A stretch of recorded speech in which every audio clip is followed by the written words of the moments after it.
Good morning, everyone. Thank you for joining us this morning. This is our community webinar with Texas Rural Funders, all about resources for rural arts and humanities. Before we get started with our main presentation, we have a number of different partners and opportunities to connect with your peers across the state of Texas, all around rural arts and culture. But first, I'd like to hand things off to Meg Green, the Director of Convenings for Mind Pop, to talk to us a little bit more about how you can connect with the Texas Rural Arts and Culture Network. Meg? Hi, y'all. So good to see you. So good to see so many of our network members in the audience. So, I just want to share a little bit about what we do at the Texas Rural Arts and Culture Network. We have three kind of main goals. We connect folks across the state, and we do that through virtual networking calls and workshops. Some of our topics are around things like foundation funding, collecting data to show impact, hosting and visioning fundraising events, creating and sustaining rural programs.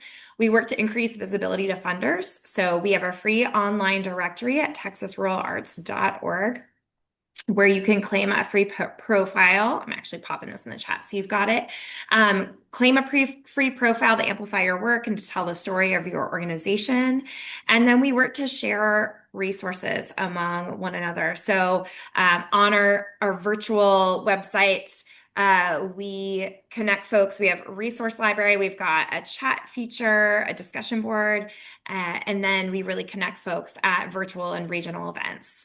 So our next event, Evan, if you can share that next slide, we'd love to invite you to, is actually next week. So we are doing a virtual workshop about how to collaborate with your municipalities, how to really work and tell your story to elected leaders. And we're doing that with Anne-Marie Nofziger, who is a visual artist and the former mayor of Marfa. And then we have some really great case studies from across rural and small towns across Texas to fill your inspiration cup. So we'd love to invite you to join us and keep an eye out because we also have a South Texas arts gathering happening August 15th in San Benito, Texas. And we'll be sharing more about that in the coming weeks. So thank you so much. Come join us. Thanks, Meg.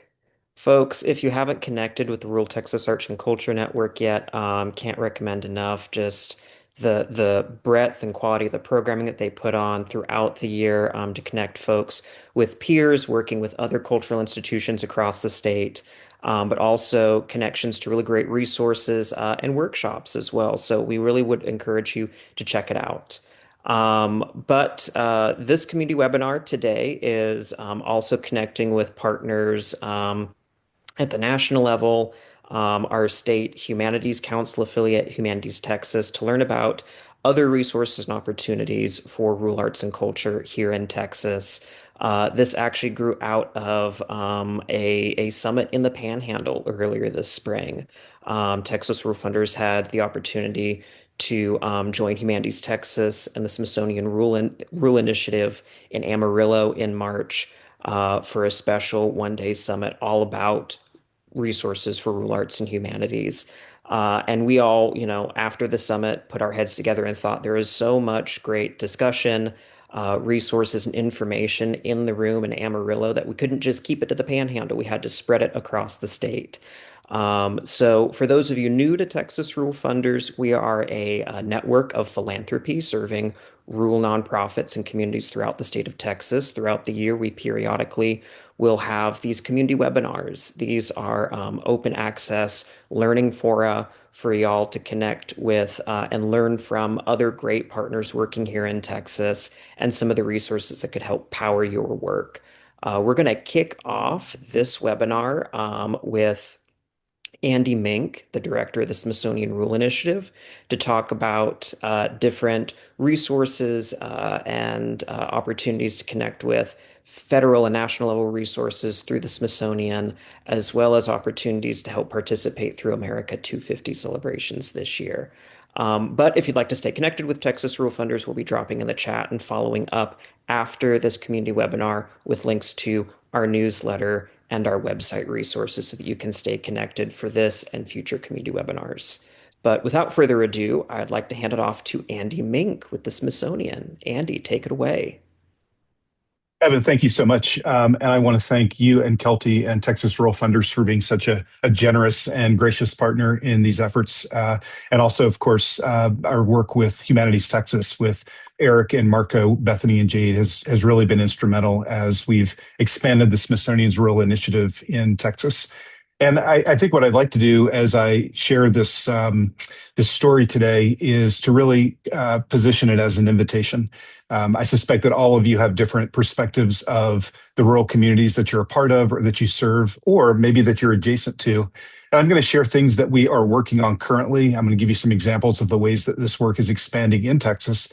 But I really would like you to see this as a chance to imagine ways for us to collaborate together to meet your own priorities, your own needs, to serve your own communities. After now working with many partners in Texas over the past year, it's always good too to see people in the room that I've met or interacted with before. Christina, nice to see you again. My friend Rachel there in Sweetwater. It's always nice to have you a part of this. So please do comment in the chat box or save your questions. We'll be happy to address those as we move forward. I think I'd like to start just by sharing my own genesis in this work at the Smithsonian. I'm actually in my office today in Washington, but I live in North Carolina, and I'm often in and working with community partners around the nation. And when I do so, I have the opportunity to interact with community leaders of all backgrounds, certainly education leaders, museum and cultural leaders, but also business leaders and community elected officials and people who understand the fabric of their place. And one of the things that I've noticed is that the Smithsonian is almost always instantly recognized and almost always in a very positive way. But I also noticed that there are two major misconceptions about the Smithsonian that I hear time and time again. And as a matter of fact, Evan, you might not have meant to, but I heard you mention one of them just today. The first is that the Smithsonian is actually not a federal agency. And so when you reach out to me and communicate with me after this webinar, and I hope you do, you'll be emailing an EDU email, not a GOV. The Smithsonian is actually a public-private partnership that was founded nearly 180 years ago through a gift from a British philanthropist, James Smithson, who gave his entire fortune, $508,000, maybe a little bit more adjusted for inflation, for the establishment of an organization that would increase and diffuse knowledge among men. That's a pretty bold challenge and a pretty bold statement. It took about 10 years for the United States to consider whether or not they should take this amount of money from a foreign agent to create an institution of research and education. But of course we did, and the Smithsonian was born. The second big misconception that I encounter as I travel and work in rural communities is that the Smithsonian is often perceived as being a single building, a single museum that you walk in the front door, you have a transformational experience with our objects and our staff, and then you exit on the backside and understand America and American identity a little bit better. When, of course, as many of you might know, the Smithsonian is a complex, globally renowned institution that includes 22 museums. It includes the National Zoo and includes over 40 research centers, many of which are located around the country and in some cases, other parts of the globe. So this is a pan-institutional effort. This is an institution that can quite literally address almost any interest from A to Z, from Asian art to the zoo. And transformational though it is, it has one big disadvantage, and that is if you don't live near Washington, D.C., if you don't feel comfortable navigating the city, if you don't feel as if the perceived stories being told at the Smithsonian are relevant to the life that you live, then you can't take advantage of what we have to offer. And so from that challenge came a second challenge, this by our current secretary, Lonnie Bunch. Secretary Bunch is the 14th secretary of the Smithsonian. He's also the first non-scientist. He's a humanist. He's an historian. He's an educator. And when he took charge 7 years ago, he gave an equally bold challenge to the Smithsonian, to the 6,000 or so staff that we have, for the Smithsonian to now be in every community, in every home, and in every classroom in the country. And so the Rural Initiative was conceived about 3 years ago as a way to work exclusively in service of and in partnership and collaboration with rural communities located across the nation, people who can't necessarily come to Washington, D.C., who might be located too far away or might not just feel that what we have to offer in Washington is something they'd like to engage in. This is not to say that the Smithsonian hasn't been working across the country previously. In fact, we have a very popular 30-year-old program called Museum on Main Street. Thanks to Humanities Texas and other Texas organizations, we've been able to place traveling exhibits in communities all across the nation, thousands of them over the past 3 decades. And as a matter of fact, I'm almost certain that there is a current exhibit that's touring Texas. I think it's in Kerrville right now. And so you can go to our website. I'm going to drop some links in the chat box momentarily, and you can see what the schedule is. These exhibits are created with Smithsonian Museum expertise and designed to give communities a chance to interact with big universal themes and topics that they can relate to. Topics like innovation or democracy, topics like indigenous voice or new in 2028 American music. And the idea isn't necessarily to see Smithsonian objects on tour. It's to give communities a chance to interact with these exhibits and have conversations about their own local place and their own local perspective. And we've seen numerous just high impact, both culturally and economically, when these traveling exhibits spend the 6 or 8 weeks in a small town or rural community. As I began to conceive this work, though, the major question comes up, and that is, how do we really define rural? And I suspect that for many of you, particularly if you're in a cultural organization that is located in a larger environment and you're rural adjacent, or perhaps you're a funder who is trying to serve rural communities across the nation, this definition sometimes can be a challenge. And at the Smithsonian, what we attempted to do, what we've accomplished doing, I think, is to be as inclusive as possible so that this term becomes a way to seek and develop collaborations, not to exclude communities who might fall into this category. I suspect that all of you have had a chance to think about what rural is defined by. Maybe you're writing a grant, or maybe you're giving some kind of report, maybe you're allocating funds or making decisions. There's lots of different ways that rural has been defined over time. The Office of Management Budget, for example, uses a very objective definition that's county-based. And so rural is actually not regional. It doesn't cross state lines. It's based on the county and the way that that county is being used and the number of people who live there. Then you've got the U.S. Census Bureau, probably the oldest definition of rural, that defines it really as a comparison to urban, not actually around rural in its own exclusive way. And this is used for demographics. This is used for really understanding geography. And ultimately, that definition is a very black and white. It's a very binary. You are or you're not. You are urban or you're rural. And if you're not urban, then you must be rural.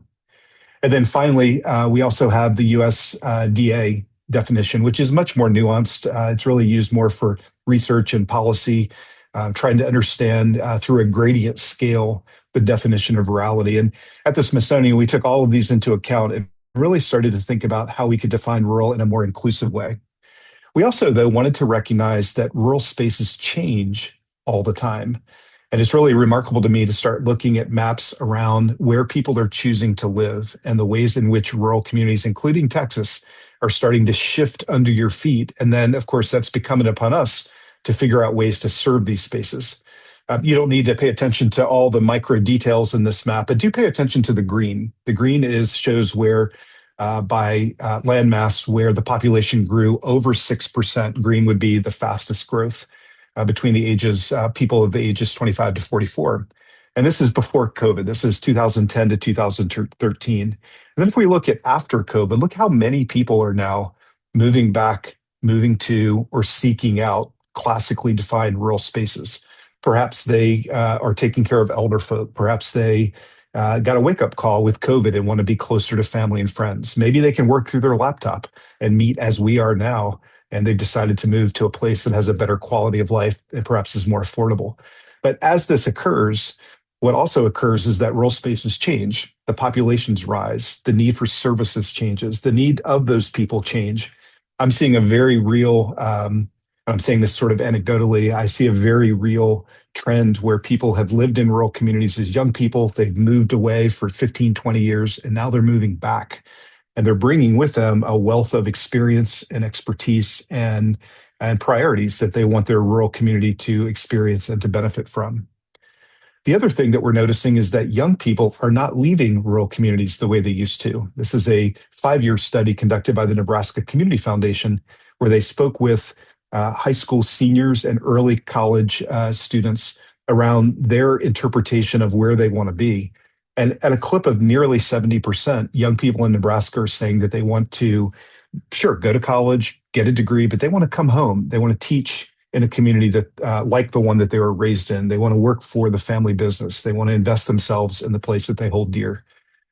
For me, as someone who grew up in a very rural environment of coastal Virginia, all I could do is wait to leave. And it really is shifting. And so, if these things all combine, it does mean that rural place and rural people both need to be accounted for as we define rurality. There's a definition of the geography. There's also a perspective that people bring. There's a way that they see themselves. There's a way that they perceive the world that they live in and the community that we're all trying to support and try to invest in. It's often said and frequently cited that if you've been to one small town, you've been to one small town, because we do appreciate and we do value the independence and the uniquenesses of the places that we're from. But I think what we've tried to do on this national level and now ideally at a state level with many of you as collaborators is to begin to understand the difference between the communities that we're serving if they are defined by the people and the place of rural America.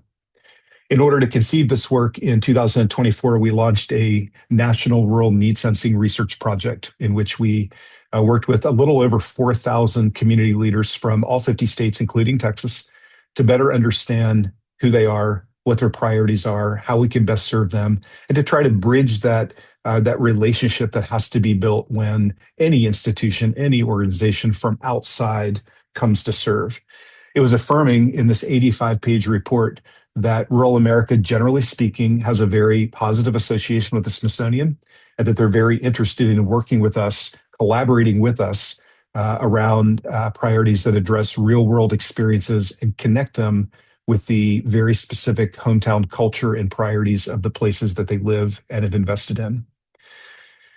I was also really affirmed by this report to see that rural America is generally at nearly 70% optimistic. And I think that really speaks to the mission-driven communities that rural Americans often see themselves as living in, and really a way to understand how people relate to each other and the places that they're from. And these are the kinds of understandings that really led us to then operationalize the Smithsonian's Rural Initiative. Now, I don't want to be nostalgic. I'm not trying to be yearn for a community that no longer exists. I'm not trying to harken back to some time where things were better. But I do think that we need to acknowledge that rural is also not mythology, and it's not something that we want to be, avoid discussing all of the very real challenges and problems and drama and conflict and things that go on in any community. I discovered this photograph at a museum in Coulterville, California, in Mariposa County. And I love this image because it's captioned the grand jury, because all these men sat outside this hotel for many years and judged people as they walked by. So as we think about the small towns that we're aiming to serve, we also would acknowledge that these are human communities, and all of these things, sometimes very difficult conversations, are things that the Smithsonian can address and can be a part of. I also want to offer some data, my last piece of data, that I hope is really helpful to all of you in the cultural organization fields and work. This is data that came from a research project that I was involved with when I was at the University of North Carolina in Chapel Hill. This comes from working with over 4,000 North Carolinians of all backgrounds, all demographics, all ages. And our hypothesis, what we wanted to test was, if you understand your local history, if you have some connection to your local arts and history, will you be a better person? And the results that we received were so jarring. We had hoped for a delta of maybe 4 or 5%. The results were so jarring, we did the study a second time, and these same numbers held true. And I'm hopeful that you can use this as a justification if you need it, or as an explanation, or as a connecting point to all the people you work with as you're advancing your arts and culture fields and work. And to me, this is really remarkable. If you understand your local history, if you understand that you're part of a community that's bigger than yourself, if you understand that you're connected to people and responsible to people in other ways, you're 28% more likely to vote You're 20% more likely to volunteer and play a leadership role in your community. You're 15% more likely to be interested in national affairs, 5 times more likely to run for local elected office. You're 25% more likely to engage in activities like signing petitions and attending public meetings, coming to a meeting like this one, donating blood, coaching your kids' Little League team, picking up trash on the side of the road. You're 10% more likely to give higher donations in dollars, regardless of your economic background. To me, this is a really clear through line between the great work that you're doing and the ways in which communities can develop and be served culturally, educationally, economically, and really as a matter of health and as a health metric. I just mentioned that all communities are different, and of course they are, but we also found in this research that there's a real universal theme that most rural communities can speak to. So from our research in 2024, we identified and isolated 5 priorities that rural Americans generally agree are important to them. And these are priorities that the Smithsonian can speak very directly to with relevant expertise and resources and collaborations. So can most, if not all of you, as you consider ways to work with the rural communities that are in Texas. The first, and these are in no particular order, is support for cultural and environmental preservation.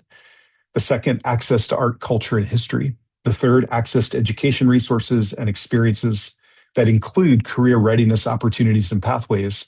And then finally, support in telling the local story of America 250 and commemorating that in a national narrative to really show that the local contributions of any community are equally important, whether you're in a rural community in Texas or in a major city on the East Coast. So in order to operationalize this work, we identified these 5 priorities, and then we began the process of building relationships with rural spaces. We all know that you can't just show up. Even the Smithsonian, with its well-recognized brand and positive association, can't just show up in any of your towns and say, hey, we're here to help. We would be met with a reasonable and justified caution, if not skepticism. And so in order to stand this work up in May of last year, quite literally a year ago, we started the first Rural Leadership Summit, in which we invited leaders from 18 communities, including my friends and colleagues Bethany and Marco from Humanities Texas, to come to Washington, D.C. for 3 days to learn about all of the relevant work and expertise that the Smithsonian can offer as they associate with those 5 priorities that I just mentioned.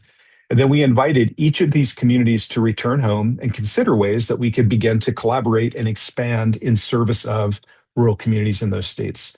As you look at our first leadership cohort, you'll notice that some of these are not classically defined rural communities, but they are rural adjacent, or they represent, as Humanities Texas does, organizations that have a statewide reach and are able to then connect us with and develop those trusted resources that they've already established. And it gives us a chance to then work side by side to respond to these local interests. As I engage communities, including, I hope, some of you, we really offer 3 primary entry points. These are not sequential, they're not exclusive, one or the other. This really is intended to match your own capacity, your own interests, and what you'd like to do moving forward. The first is to participate in current programs that we have. We have a portfolio of rural serving programs that I can just offer communities to be a part of as a way to build trust, as a way to build visibility, and as a way to center the Smithsonian away from Washington. Secondly, we participate in and contribute to many local programs and events that are already in place. This could be anything from joining a gala at one of your museums to speaking to your Rotary Club. This might be supporting one of the grants that you submit. It could be co-branding a festival that you have in your town. And then thirdly, we often design programs with local partnerships. These are something brand new. These are things that we can then build together. I'll be in Canadian next week, actually, to begin construction of a program in which the Citadel is hopeful to provide arts education support to many of the Panhandle school districts that either have had their arts funding eliminated or severely cut back. And this is a great example of responding to a local interest and a local priority by bringing Smithsonian expertise to contribute. In terms of some of the programs that we have available right now that any of your communities can be a part of, include deep relationships with organizations that are already doing the good work. Organizations like 4-H. We do a lot of civic engagement work with 4-H clubs around the country. We're currently in 10 states, including Texas, And in this case, young people tell the local stories of their communities in civic engagement style curricula. We do a lot of work with the Boys and Girls Club, particularly around helping them understand how to define rural so that their rural clubs can be included in the services they provide. We convened 10 rural club leaders this about 2 months ago to design this new strategy that included leadership from the Boys and Girls Club in Vernon, who was able to represent many of the Texas interests. We also have a very successful rural internship program in which we're partnering with the First Interstate Bank System to underwrite students from rural communities in their 10 footprint states. These students then identify their own professional interests, where they like to see their careers go. These are college students, and they receive a fully paid 10-week experience in Washington at the Smithsonian to address that career pathway.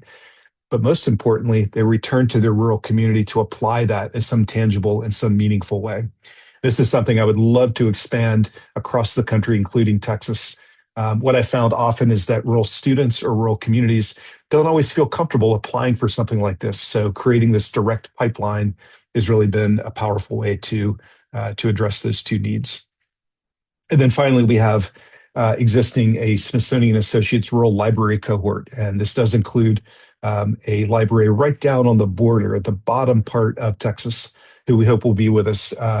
In this case, we're going to be giving Smithsonian content free to public libraries for a year, and then working with them to create community engagement programming and activities that allow the community to use their library as a central core of their arts and community programming. And then finally, we have multiple education programs. My friend Rachel and her museum in Sweetwater will be a part of this. That's our Democracy and Dialogue Virtual Exchange program, in which we work with community educators, often classroom teachers, but also museum leaders and historic sites and other cultural leaders to activate young people, middle and high school age students, to tell local stories about the ways that their communities have advanced the American experience over 250 years, and then celebrate that in the Smithsonian ecosystem. We've worked currently with over 300 communities, including many in Texas, Spring, Houston, Austin, Sweetwater, San Antonio, and Sugar Land. And we would always like to work with your school districts or find ways to connect your educators with your cultural organizations in meaningful ways. We do provide funding for this, and we also provide staff training and ongoing support over the course of the 5-month exchange process, in which local communities are matched so they can share those stories across time and across space. This work now ties directly back to the data I gave you around civic engagement, because when young people are engaged this way, they don't just take a program and disappear. They don't just check it off on their CV and apply to college or take a job when they graduate. They really do apply what they've done in meaningful ways. And while this is Texas adjacent, I love this example of an exchange that was hosted by a middle school and a museum in Springdale, Arkansas, in which middle school students, once engaged, began to use photography and GIS mapping to create a map of belonging along their routes 61 and 62. Within 6 months, the town of Springdale had adopted that into their bus transit system so that all of their passengers can use it. And really, as they ride the bus, they can have an annotation of where they are and how their city and community identity ties together. So these are examples of work that we're doing that we can offer. And all of those, I'm going to drop links in the chat box. I would love to engage you around those existing programs. But simultaneously, we also then want to work to build something new. And while I don't want to talk about any of these in detail, I just want to give examples of specific ways we're working in communities to address those priorities. That includes work in Bennington, Vermont, around a 2-year program working with cultural leaders and education leaders to tell the local story of resiliency, particularly as they become now a national refugee resettlement area. It's working with community leaders, business leaders, landowners, and environmentalists in Cleveland, Tennessee, to better understand how to steward the ecosystem that's so vital to their farming and ranching backgrounds, and to do so in a way that actually is economically beneficial. It means working in Selma, Alabama, around revitalizing the Water Avenue corridor. This is perpendicular to the Edmund Pettus Bridge, where thousands, tens of thousands of people come every single year to walk the bridge, take a selfie, and then return to Birmingham or Montgomery or Atlanta, but rather to use arts and culture as a way to create an economically viable corridor so people want to stay. And this town of 17,000 can begin to repair and to regenerate. It includes working with our great colleagues today that then has led to this webinar in Amarillo and in the Panhandle to introduce museum leaders to exactly what I'm sharing with you today, to then determine ways that we can start to build specific ways of telling the local Texas story in America 250. And this is something that we're still expanding. And then finally, it's like working in Missoula, Montana, around supporting education at the pre-K level with our Get a Head Start program designed with the National Zoo that really addresses early childhood literacy and then translating that into the Salish language so that the Blackfeet Nation and the tribal indigenous communities can have these and have them in their first language. I could tell you many stories in many places, but I think my invitation is to imagine your place and your story and the ways that we might collaborate, the ways that the Smithsonian resources might be brought to bear. And I'll use that again as an invitation. If you'd like to talk further about ways that we can support your communities at any of these entry points, please snap that QR code, reach out to me by email. I'll drop my email address in the chat box as well.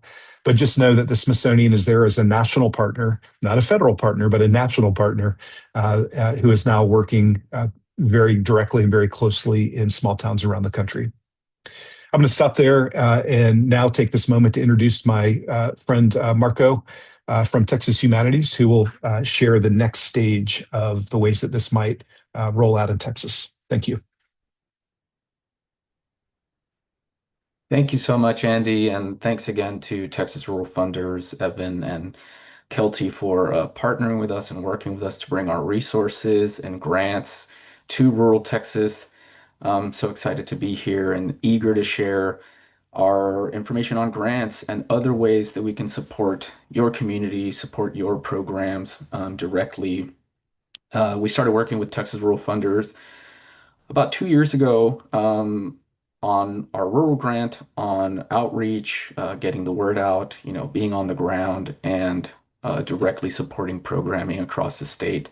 Our partnership with Andy Mink started around the same time, and it's just been real pleasure to bring these resources and hopefully inspire and encourage folks to create programming for their community and tell their local story. So I have a really easy segue and just perhaps one of the easiest messages to share, which is Humanities Texas has funds right now to support your organization, to support your community. Um, we have funds thanks to private funding that is available that will support your rural community, can support the creation of programs next month, within the next 2 months, this year, next year. So that's the main thing I want to share. We have grants, we have funds, and we want you to access those grants and those funds. So our unique role here is that we have accessible grants that support public programs. These grants are on rolling deadlines for any nonprofit. So city unit, county unit or department, city or county museum or library, college or university, small private museum or library, um, non-humanities or non-arts and culture nonprofits can also apply if they have an arts or humanities program, because our grants directly support public programs. That can be anything from a lecture, discussion, an exhibition, a local tour, conferences or workshops. If you put on a film screening, if you have a book discussion, if you carry out your own oral history program, all of those types of activities and the planning for those activities can be covered with a Humanities Texas grant. So again, we have funds right now on rolling deadlines. We have a 90% full award rate with our $2,500 rural and exhibition grants. And I want to pause here and just think about that. What does it mean that 90% of applicants get a full award or the amount that they requested, $2,500 in most cases? Um, we do have a simple application that doesn't tell the whole story.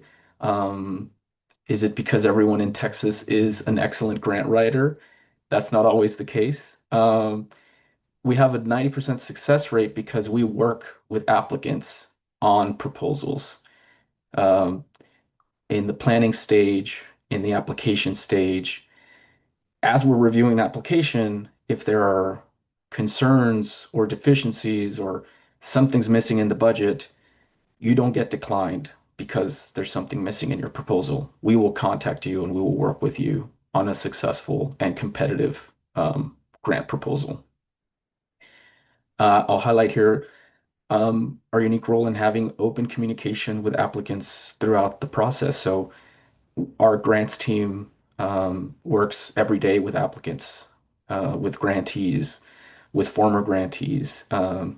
We're checking in with you and making sure that you don't have any questions about the grant administration.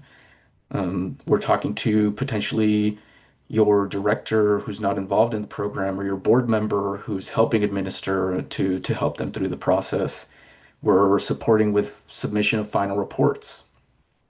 Um, in the application stage, we'll tell you whether a program is a good fit or not. It might not be a good fit, and there's something that you can tweak or you can make more competitive by speaking with us.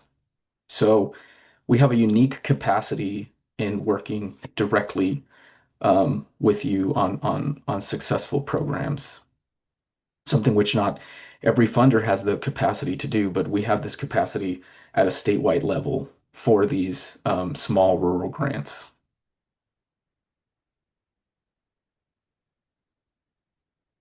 So I flipped the script on my usual presentation.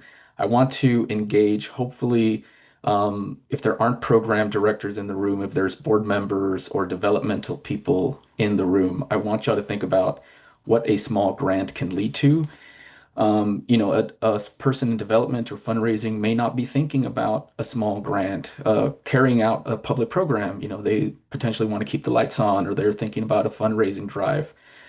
But a small grant can lead to so many amazing things. Obviously, more grants. If you receive a small grant, you now have the capacity to apply for more humanities Texas grants. We have had small institutions apply for a rural grant who then go on to apply for a major grant. Let's say they receive $10,000 or $12,000 for a larger program once they've received one of our smaller grants. Are grants which carry federal guidelines, though we make the application process simple and the guidelines as simple as possible, they do train you on applying for federal grants because these are federal pass-through funds in many cases. So they carry federal guidelines, final reporting guidelines. We make that simple and can train your organization or yourself in applying for federal grants in the future. Unfortunately, that involves learning about sam.gov and learning about the SAM UEI number. But that is a good step to start with us and get that settled, and then you can apply for larger grants. Obviously, a grant in a public program can grow your audience, the audience you already have, or reaching new audiences. And uh, we see in many cases that smaller institutions will fundraise in parallel to one of our public program grants. So our funds cannot cover fundraising, but you are encouraged to have a fundraising drive, have a membership drive, have a donation box at a public program to help support your organization. And we fund many programs that have an entry fee to help, maintain revenue or to help sustain your operations at the institutional level. But of course, our primary goal is uh, supporting a program that will develop that will directly benefit your community, that can allow you to tell your community story, talk about your community culture, preserve your culture and your history. I included this wonderful image of the Wallace Theater, which I'm sure many of you are familiar with, and their director, Allison Keeling. If you zoom in there, you might see our Humanities Texas logo on this exhibition panel. So what they've been doing for years now is renting our traveling exhibitions and creating public programs around the traveling exhibition. So they create their own exhibition with the help of middle school and high school students. They talk about local people, in this case, local veterans of World War II. The exhibition was on Latinos and Latinas in World War II, and this exhibition is available. And we hope that this kind of thing can happen in your community. You create buzz, you get the community excited about your local story, and hopefully you make it on the local news.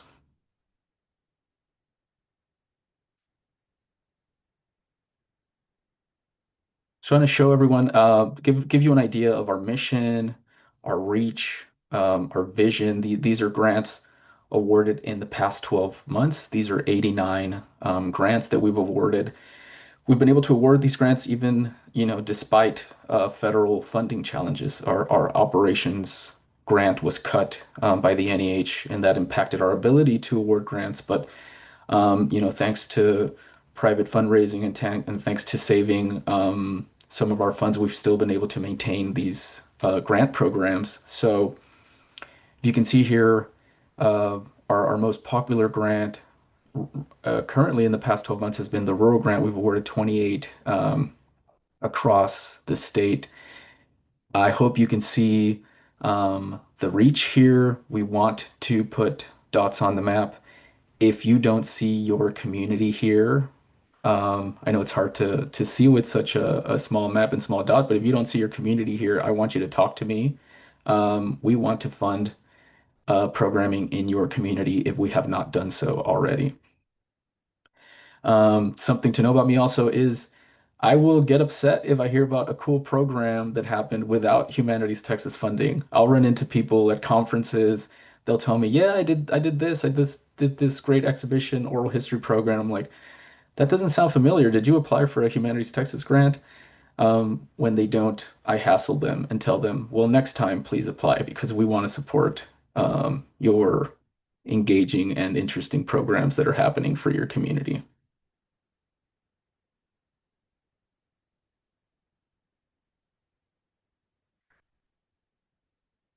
So I want to emphasize here the power of a public program. Again, I know that maybe your current fundraising or development drive is for larger picture things, operations, growth, fundraising, utilities potentially. But through us, you can put on, again, a successful public program that engages your community. If you're a program director, you already know how important public programs can be, but I want to emphasize this for everyone, for potential, again, board members that are with us, or for you to share with community partners or board members. So again, public programs can help you directly engage with your history, your culture, your story. Only your community and potentially your organization can tell your story. Only you can preserve your local culture. Um, and you can use our funds, our grant funds, to achieve that. They're also an excellent way to engage partners, city or county officials, other funders. So this here is an example of Museum on Main Street, which Andy talked about earlier. These are photos that I took in Bandera in 2025. These are photos from their middle school and the launch of the program. So this was really an amazing community county-wide program. It stretched across several communities in the county. This, if you can see here, there were several exhibitions. I would say about a dozen exhibitions aside from the Smithsonian Crossroads exhibition. So the community created exhibitions on Tejano history, on music, on local music history and local music culture. They created an exhibition on electrification and the history of electrification efforts in the community. And this was just a really successful way that they engaged everyone. The mayor, county officials, other partners, private companies, private funders came together to put on a really amazing and large and significant program. And of course, public programs can help you engage directly with visitors, audience, and your community as a whole.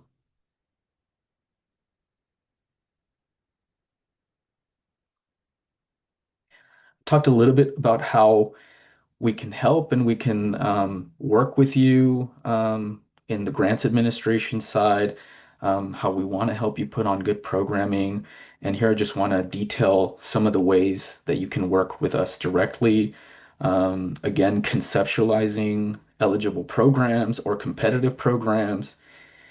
If you're just starting out, just brainstorming, if you've never even potentially thought about a public program, but now you're thinking about it, you can talk to me, you can send me an email and say, "Hey, I want to do so and this and X and Y. Would this fit your funding mission? Is some of this competitive?" I can respond to you directly and help you think about that.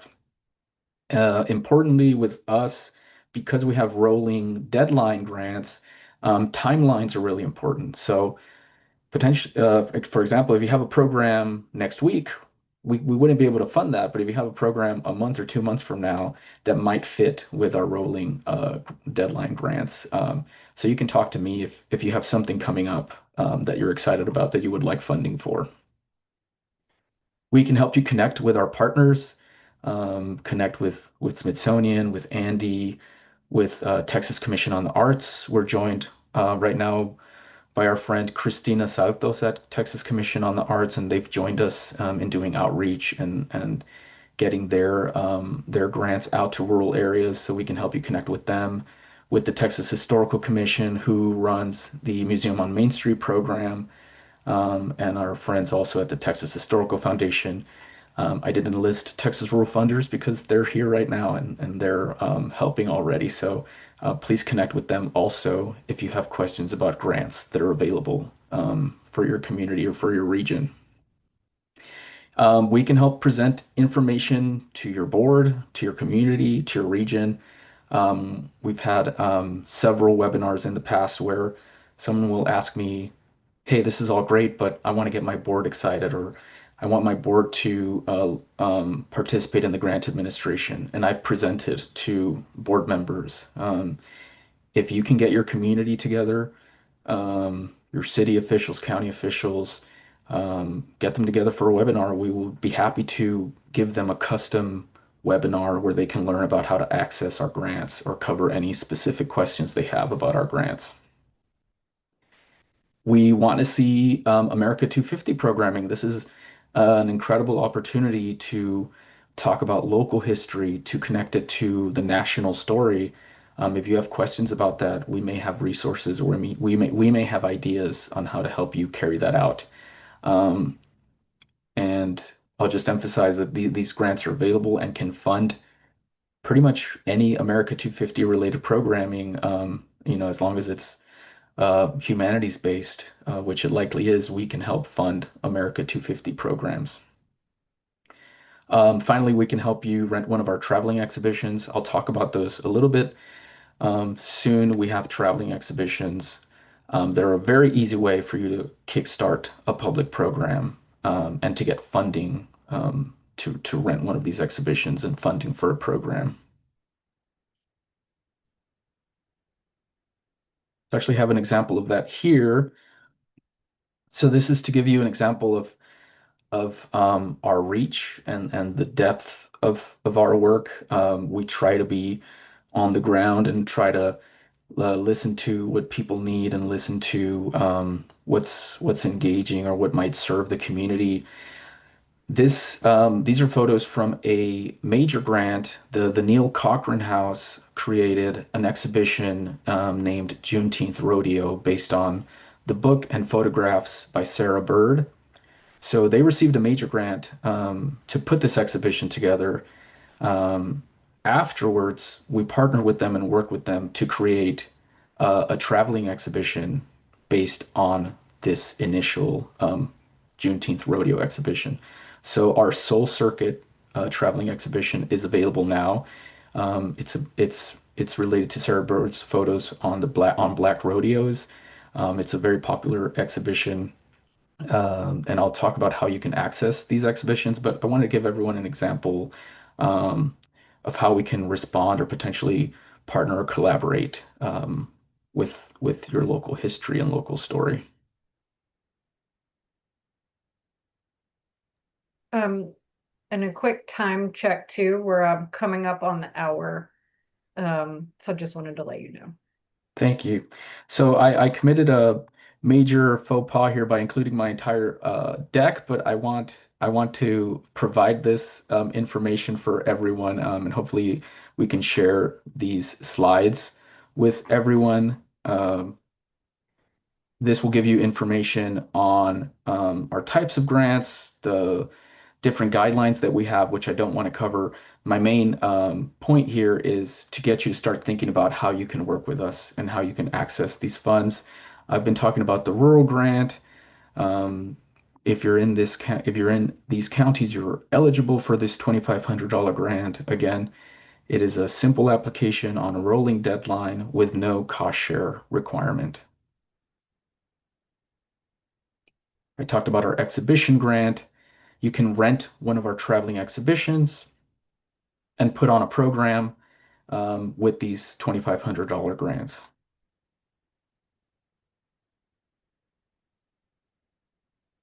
We have different resources available on our website or by demand. Support with the UEI process, a glossary on the different grant terms that we use, and a transcript of our rural grant. If you want to just see a write-out of the grant before accessing the portal, before getting started, you can access that.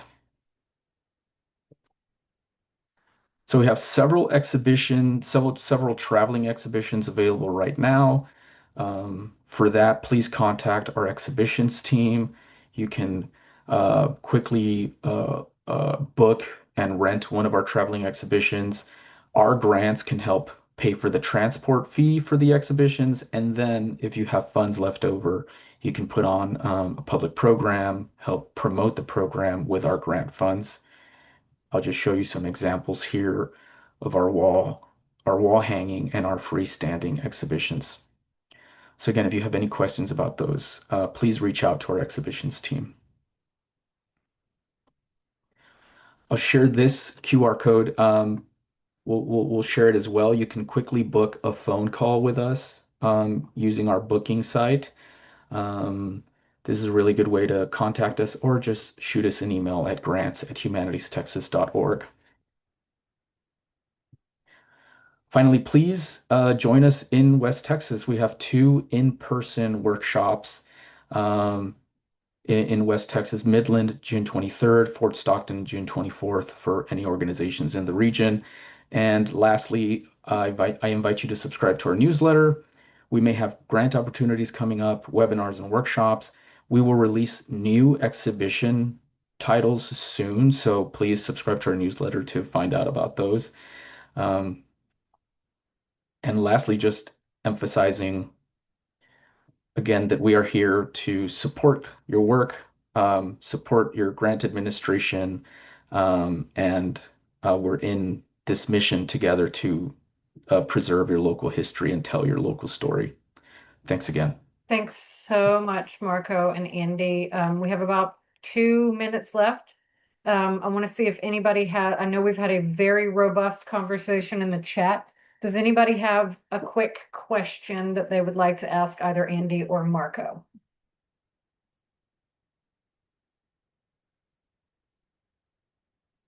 I have a question about the 4-H program. How easy or hard is it to get connected to the 4-H storytelling program? Yeah, it's very easy. Please do email me. I'll be happy to connect anybody who's interested with the staff who run that program. We typically work with the extension office at the university level, who then identifies the clubs, but we can absolutely spearhead that from the side. That will begin in September, I think. So sooner the better if you're interested in next academic cycle. Any other questions? Okay, I'll do a little bit of housekeeping and say thank you so much for all the robust conversation in the chat. We will be sending out the many links. I hope if you take away one thing, it's that Humanities Texas and the Smithsonian really do want to work with you and do care about rural communities. And you all are doing amazing work out there. And sometimes it may feel like you are alone, but there's a lot of us at the state and national level working to create a platform and ways of connecting. So part of why I love the Rural Arts and Culture Network is it's a regular place to plug into. Humanities Texas has grants and technical assistance, and you don't always get that level of feedback from a funder. So it's an amazing way to dip your toe in the water of getting a grant. And then the Smithsonian is thinking at a systems level. So know that we want to work with you and want to support you, and we appreciate you. So with that, I want to thank Andy, Marco, Meg, and all of you all for joining us. Please sign up for the various newsletters, fill out the information forms, and stay in touch. Have a great afternoon, everybody. Bye, everyone. Thank you. Thank you.